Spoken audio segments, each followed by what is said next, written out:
أعوذ بالله من الشيطان الرجيم. بسم الله الرحمن الرحيم.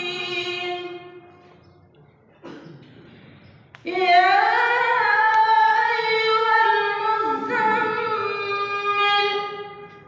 قم الليل إلا قليلا نصفه أو انقص منه قليلا أو زد عليه ورتل القرآن ترتيلا إنا سنلقي عليك قولا ثقيلا إن ناشئة الليل هي أشد وطئا وأقوم قيلا إن لك في النهار سبحا طويلا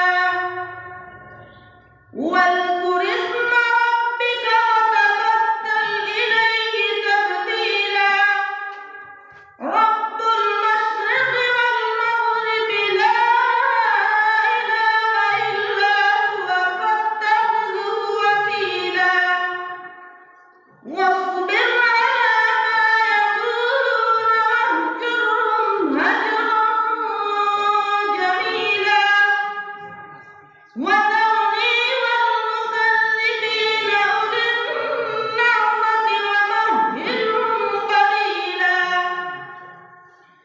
إن لدينا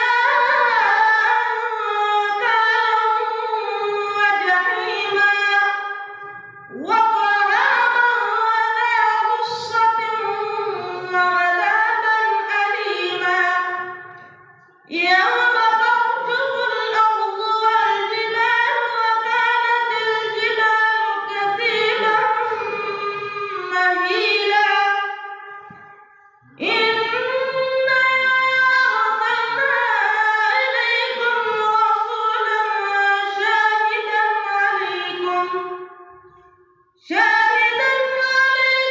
كما أرسلنا إلى فرعون رسولا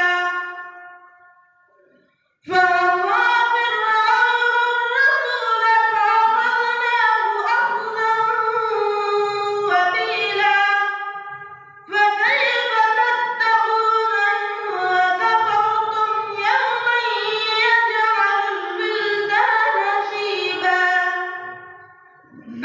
السماء منفطر به كان وعده مفعولا إن هذه تذكرة فمن شاء اتخذ إلى ربه سبيلا صدق الله العظيم. Thanks for watching. Don't forget to like, comment, share and subscribe to Al Wahid channel.